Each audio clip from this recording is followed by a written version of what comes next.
Hello everyone, welcome to this special PR Week podcast. My name's Steve Barrett, I'm the editorial director of Campaign and PR Week. Really delighted to be aboard a yacht with Josh Budd, who's the Chief Creative Officer at Citizen Relations, and Jaime Pescia, who is VP Global Creative and Brand Engagement at Little Caesars. Josh and Jaime, welcome to this podcast. Great to be here with you. Thank you for having us, Steve. Yes, welcome.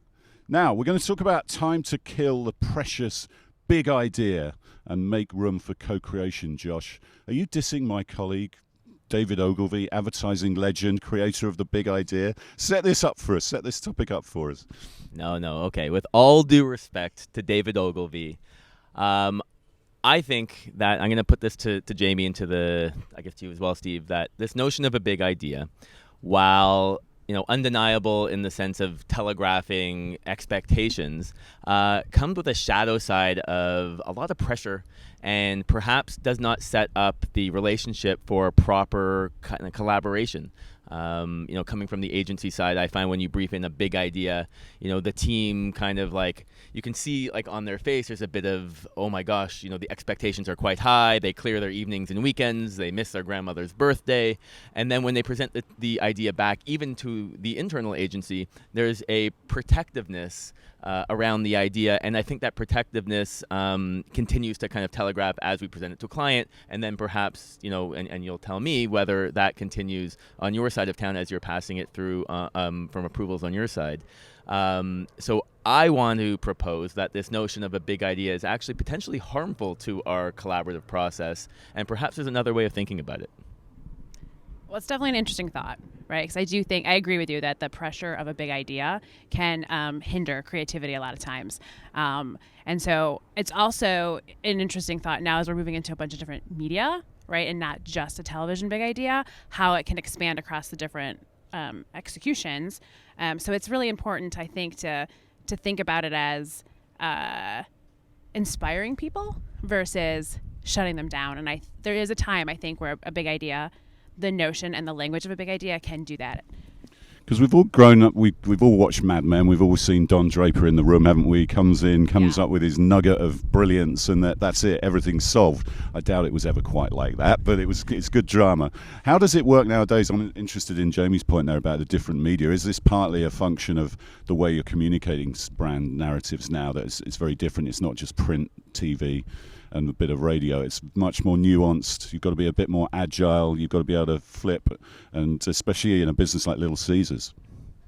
Yeah, so we're at the speed of whatever the market is, right? So whatever's happening in the QS market, we have to be on top of. And so taking the time to come up with large campaigns that last a year isn't what we're trying to achieve. So we want a narrative that controls the year, but we're in like an 8-week cycle of campaigns. And so if it takes that long to come up with a big idea, then we've moved on to the next thing and we never really made it there. So I'm working with in-house and agency creative departments at the same time to come up with some sort of an idea that can be spread across all mediums at different points and at different time frames. So I can't wait for a TV idea to control an in-store POP idea. So having some sort of underlying seed of an idea that can be grown and matured throughout different types of media at the same time or at very different times is really what makes the creative process and the idea work as strong as it can for us and our brand. And how does that co-creation work, Josh, from your point of view? Well, actually, I like Jamie's notion of a seed of an idea. I think that's a interesting way to think about it, because as a creative person, if my expectation from my client partner is to come up with something not small in its ambition, but seemingly, as a seed, it's like it's meant to grow. So if I bring something to the table that I know the intent of the engagement is not to sell you on it, it's to bring you in, and we co-create it. And then, to your point about different channels and partner agencies and, working with them, that can telegraph to, if you brief in this idea, you're not so precious about making sure everyone gets it bang on and they understand your vision and all of that kind of crap we tell ourselves, but it allows for things to grow and things to change and hopefully manifest best in those channels.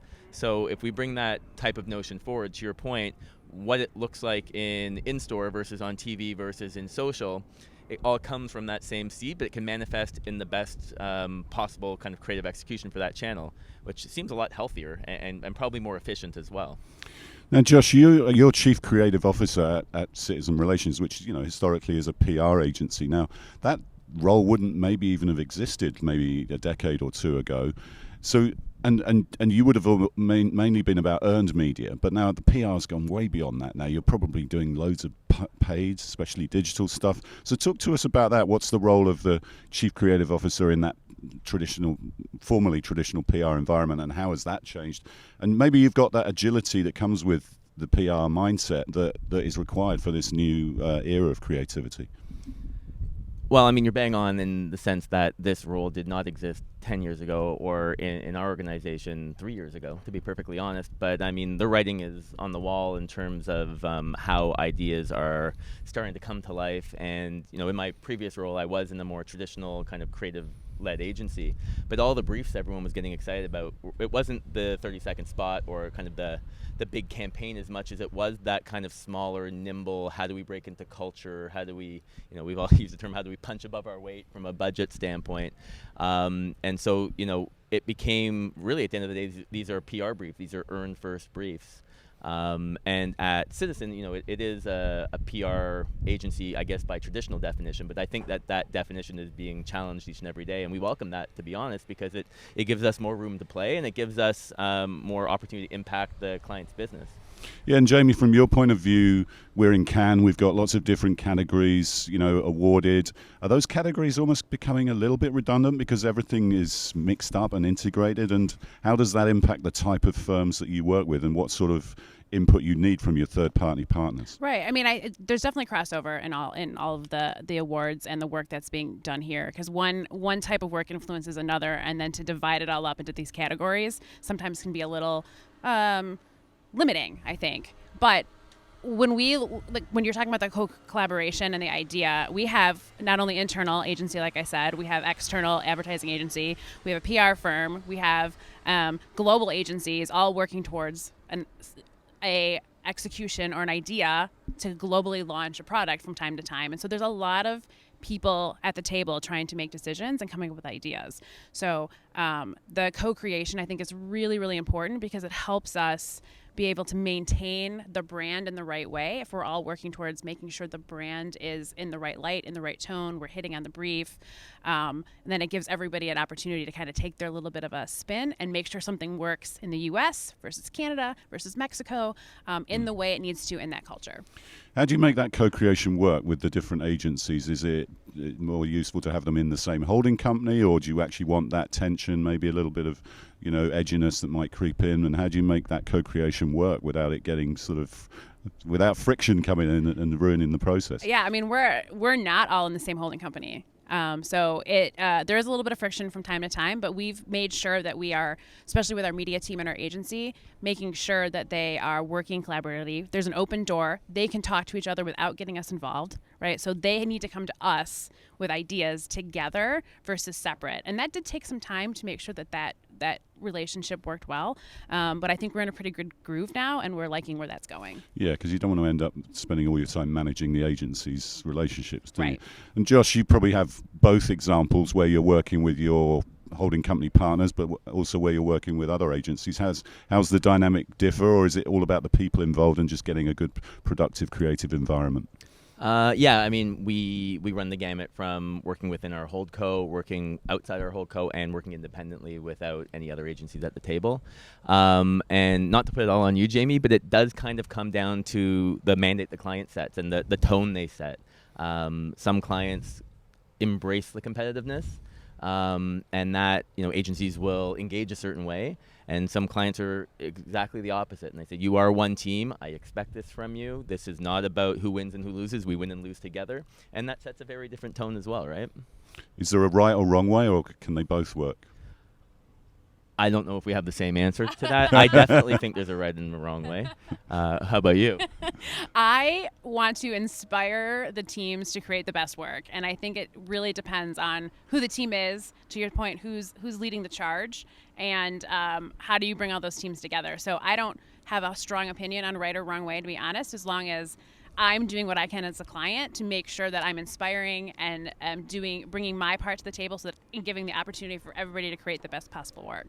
I'm big on sports analogies, as my team will roll their eyes, and it kind of is like if you're on a basketball team and you're trying to win, sure, but one player is always trying to get their stats. They're always trying to make sure they get their rebound. The focus is not on working as a team. And I kind of feel like it's a kind of the same thing when an agency partnership. If you're not all focused on delivering amazing work for your clients and kind of having fun doing it and respectful, interesting work, in the back of your mind, you're always trying to like take a little bit of someone else's lunch. You're just not really fully focused on what you should be focused on.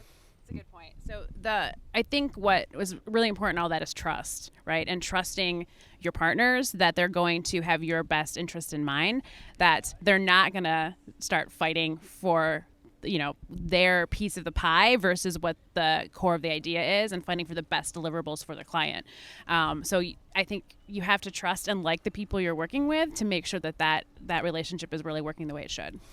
I like your sports analogies. I memean, my team has got the best soccer player in the world, Ronaldo, but it's the worst team it's been for 20 years, and partly because he's playing as an individual, not in a team. So I'm all for some sports analogies. Jaime, give us some specifics on things that have worked really well in that co-creation mindset. Give us some actual examples from Little Caesars that really worked. Both creatively and from a business point of view. Yeah, so we actually just launched a movie promotion with Batman, right? And that was our first global promotion. So we had to bring people to the table from all over the world to make sure that this was a successful campaign for us. So the co-creation really started with a seed of an idea. Josh, I'm going to give you the credit for that, right? Which is that everybody wants to be a hero, right? So bringing home the pizza, the Batman calzone from Little Caesars, makes everybody feel like a hero for their family. And then we took that hero idea and laid it across all different types of mediums, and what does that do mean for each country? And so it started with a TikTok idea, right, where we did a casting call for how do you live up to being the Batman in your everyday life? How are you the hero in your family's life? And did a casting call through that. And that's what started the entire campaign into going across the world and really paying off that you're the hero when you bring pizza home. And in doing that, are you needing, Josh, maybe to ask you this one, do you need a different type of creative or person in the agency to work across TikTok and platforms like that, a different mindset? Does it need to be a young person who really gets that medium, or do you have a mix of people? How do you put a team together that's going to work? Oh, I don't think it has to be a young person, but I definitely think you need someone who understands the limitations, but also the potential of each platform. And I mean, no disrespect to David Ogilvy, but the channels that he had to execute in, you could count on one hand, if not a few fingers. Yeah. And now, I mean, it seems like every day, and Cannes a great example of that, where there's a new channel either on the horizon that you need to think about or that you're just trying to get up to speed with. So it really behooves, an agency to make sure you have that diversity of expertise at the table, because no one's going to know everything. It's not realistic to expect that. So bringing different expertise to the table who understand the role of their channel, but also how that channel integrates within the larger picture is pretty key. And we see that in Cannes, right? With Amazon, with Spotify, with Pinterest, Snap, all got big installations selling, Meta, Google, selling their advertising business. So is it, where do you think this is going? Because there's all these new platforms emerging. Does it make it more confusing, or is it just more exciting and more opportunities? I think the official answer is more exciting. I think the unofficial answer is a bit confusing because I think there is like an inferred obligation to be everywhere and to quote unquote keep up with whether your competitors or what the market is doing. But I think that those who stay laser focused on their objectives don't necessarily have to show up everywhere all the time. So it is a little confusing, and I think it will continue to be more confusing, which is why working with smart people who you trust, to Jaime's point, is super key. Yeah, Jaime, media planning is much more complicated, isn't it? So do you need a different mentality there? Has it shaken up the media agency business? They can't just sort of book the pre-book all the TV and print space and radio and just farm it out to clients. They've got to work a bit more nimbly and differently for their money. Yeah, absolutely. We've traditionally been all television advertising at Little Caesars, and so we made a huge investment and a shift in our media dollars to be more digital and to be across the different platforms. And so we're still in the testing phase of that, of which one is working the best, and how do we move that around to really get to where our sweet spot is. But that shift in media dollars has really changed and impacted our business in a really positive way in the last few years. So listen, we're at the Cannes Festival of Creativity. The idea creation is the coveted sort of credit to get on the Lions.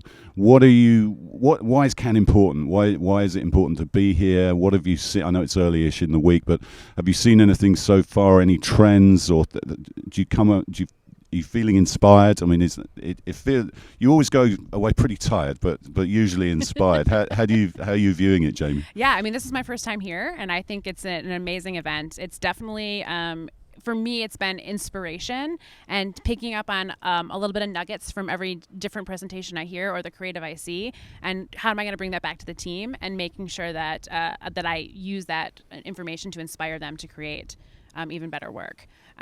So for me, it's definitely the inspiration part that I think is the most effective. And how about you, Josh? Well, I'm not sure I can look down the barrel of the camera and say Cannes is important. But I will say that benchmarking is important. And I think that's what we do here. And if you're going to take the time and the investment to come down, you should make it important. And so, immersing yourself in the work, immersing yourself in, the changing benchmark, and then networking with people that either and are kind of seeing again, or people that you respect and have seen around, and just gaining that knowledge. Like, I've been here 3 days, and I've learned so much just kind of talking to people on the side of the road, or like in the lunch line in the jury room.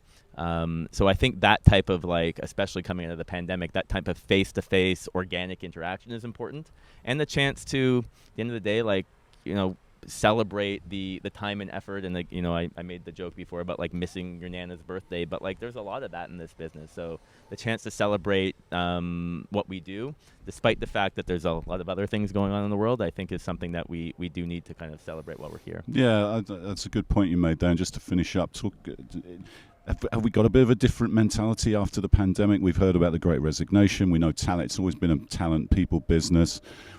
How are you adapting to make sure your talent is, the mental health is okay, and that they can survive and be productive, but also, they can deal with all the personal stuff that everybody's dealing with and has done over the past couple of years? Well, I mean, I've said this before, and I feel like I'm really fortunate. I've worked at a lot of great places that have been very kind to their staff, but I haven't worked at a place that is so focused on the well-being of their talent before. And it really shows in, internal engagement scores and things like that. But it's interesting. It is a different shift, and, creative does have a bit of a bad rap of, like, burning people and, just bringing them back to the well, idea after idea after idea.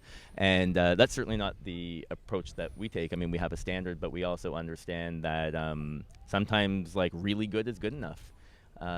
So I think that perhaps having gone through that as a society we're kind of recalibrated, like, in our minds, how we approach people, when to push, because not everything needs to be kind of like, foot on the gas in the same way. So I think it kind of refreshed a perspective in terms of, like, balancing what's important professionally, what's important personally, and just making sure that you're focused on the objective of the task and not just, like, blazing forward at all costs.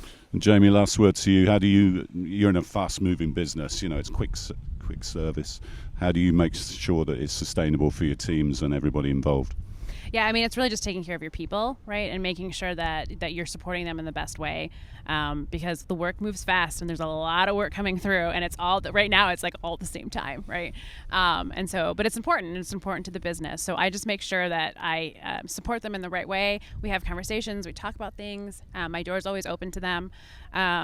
looking at the next few months, I'm trying to find different ways to inspire them. So bringing in different speakers, engagement, getting face-to-face time, I think is really important to help that creativity and that work get even stronger. And a bit of pizza always helps. Pizza always helps because it's delicious and it makes everybody smile. It does. That's true. That's a great place to end, Josh. Jamie, thanks so much for joining me. Enjoy the rest of the week, and thanks for being part of this special podcast in conjunction with Plus Company Campaign and PR Week. Great. Thank you very much for having me.